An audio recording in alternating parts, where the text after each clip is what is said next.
बिस्मिल्लाहिर्रहमानिर्रहीम।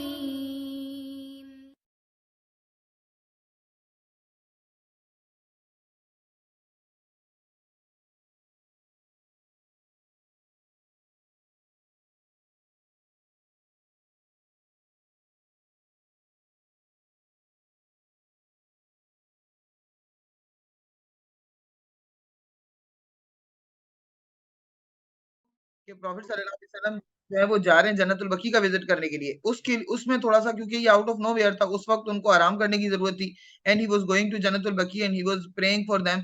वहाँ के मुर्दों के लिए वो दुआ कर रहे हैं। तो कंपेनियंस को थोड़ा अजीब लगा ये, लेकिन बहरहाल वो प्रॉफिट सल्लल्लाहु अलैहि वसल्लम के मैटर्स में ज़्यादा बोलते नहीं थे। प्रॉफिट सल्लल्लाहु अलैहि वसल्लम ने फिर उसके बाद आए, उन्होंने दुआ की उनके लिए, जन्नतुल बकी के अंदर जितने बेरिड थे लोग, उन सब के लिए दुआ की।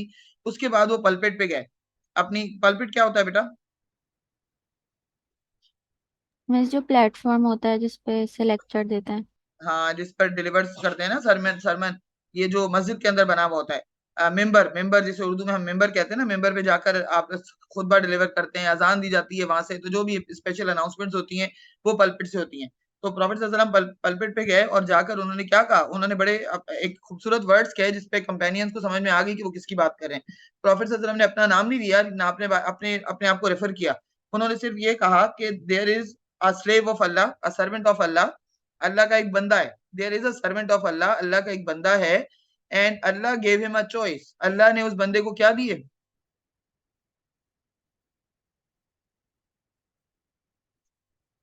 अल्लाह ने उस बंदे को क्या दी बेटा? चॉइस। चॉइस दी। किस बात की चॉइस दी? अल्लाह ने चॉइस दी उस बंदे को इस बात की। Allah gave him a choice that if he wants to stay in this world, कि क्या वो इस दुनिया में रहना चाहता है, और he wants to come to Allah and he could get whatever Allah has for him, कि या तो वो दुनिया में रह ले या वो अल्लाह के पास आ जाए और फायदा उठाए उन चीजों का जो अल्लाह के पास है। And that servant of Allah, और अल्लाह के उस बंदे ने, and that servant of Allah, उस अल्लाह के बंदे ने had chosen the company of Allah, अल्लाह के उस बंदे ने क्या चूज किया? अल्लाह की कंपनी को चूज कर लिया, यानी कर लिया, ये डिसीजन ले लिया अल्लाह के बंदे ने। हजरत अबू बकर रजी अल्लाह तआला started weeping, he started crying, हजरत अबू बकर रोने लगे। और फिर उसके बाद जब कंपेनियंस ने उनसे पूछा कि प्रॉफिट सल्लल्लाहु अलैहि वसल्लम किसकी बात कर रहे हैं, देखो even though it was very clear, ये क्लियर था कि प्रॉफिट सल्लल्लाहु अलैहि वसल्लम किसकी बात कर रहे हैं। किसकी बात कर रहे हैं बेटा? अपनी बात कर रहे थे। अपनी बात कर रहे थे ना, क्योंकि देखो अल्लाह के जिस बंदे को चॉइस दी जा सकती थी वो अल्लाह का नबी हो सकता था। क्या मुझे और तुम्हें चॉइस दी जाएगी मौत से पहले कि सरवत तुम्हें नहीं जो है वो अल्लाह ताला के पास नहीं जाना है या दुनिया में रहना है? हमें नहीं चॉइस मिस दी जाती है। ऑफ कोर्स मिस हमारे आप लिए तो उनके ये। डायलॉग्स रिपीट कर सकती हैं। हाँ हाँ बेटा लिखो। प्रॉफिट सल्लल्लाहु अलैहि वसल्लम said,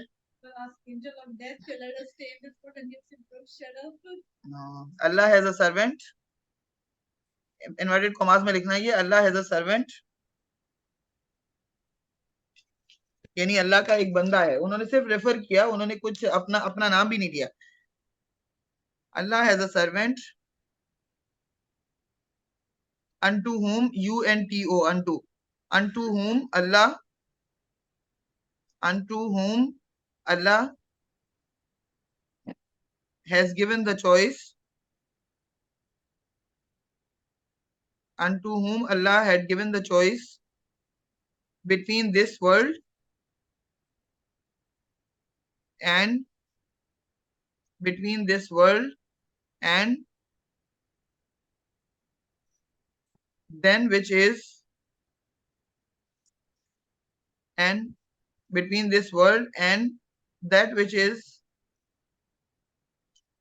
and that which is with Allah, comma, and that which is with Allah, comma, and the slave has chosen, and the slave has chosen, and the slave has chosen that which is with Allah, and slave has chosen that which is with Allah. बस inverted commas close.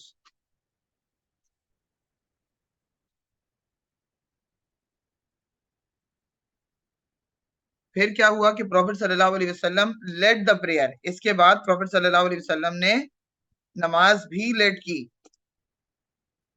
Profit लिख लिया, जहरा लिख लिया बेटा? जी miss. चलो, profit सल्लल्लाहु अलैहि वसल्लम लेड द प्रेयर ऑल्सो, उन्होंने नमाज भी पढ़ाई उसके बाद। यानी हजरत अबू बकर पढ़ा रहे थे ना, लेकिन उस दिन उन्होंने खुद पढ़ाई नमाज।